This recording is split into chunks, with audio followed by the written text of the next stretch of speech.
Welcome to Unnecessary Roughness. I'm your host for Fantasy Alarm, Ray Flowers. Week 13 sleepers are what we're talking about in this edition, one in each position. So let's start at the quarterback spot with the number 1. It's the number of interceptions that Jay Cutler has thrown in 3 games. He's also only thrown 2 interceptions in 5 games.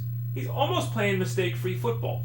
And when any quarterback, Eli Manning, Ryan Fitzpatrick, Brian Hoyer, when they're not turning the football over, they have success. And so Cutler's doing a very good job of having that success. Sounds like Bennett's going to return to action from his ribcage issue. Alshon Jeffrey's as healthy as he's been in months. I don't even think he's on the injury report this week. Forte is back in the backfield. The matchup with the Niners is a good one for the Bears. The Niners have been really bad defensively on the road this season. They allow 277 passing yards a game, which is the 5th worst mark in football. They've only intercepted 7 passes, so they're not creating those turnovers. Jay Cutler, QB1 in Week 13.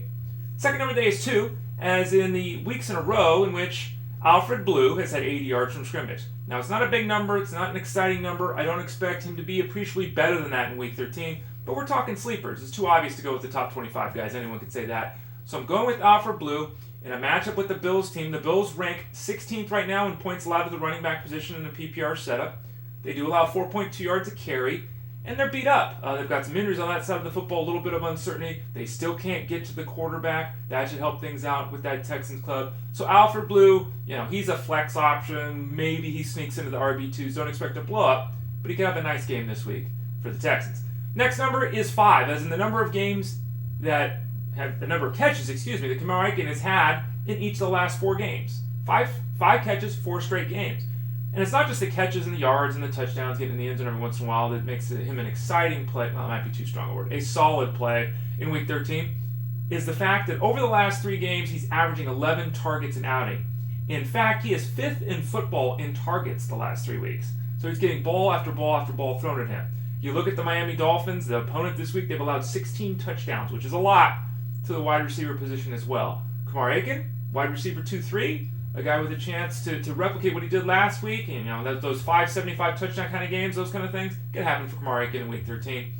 And then the final number of the day is 16. Now, that's the number of targets the last 3 games for the Vance McDonald train with the 49ers. Garrett Selleck still dealing with a concussion issue. We're not even certain at this point if he will play. So McDonald is the guy with Vernon Davis out with the Broncos now. McDonald's seen 16 targets, which is nice, and there's also this. In the 3 starts Blaine Gabber's made for the Niners, fully 25% of his passes have gone to the tight end position. He's really utilizing that spot.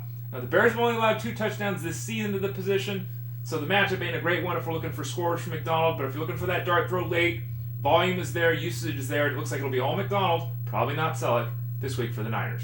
Ray Flowers, Unnecessary Roughness. This has been Sleepers for Week 13. FantasyAlarm.com. Go there right now. Get your rankings for Week 13. They're free. It'll help you win.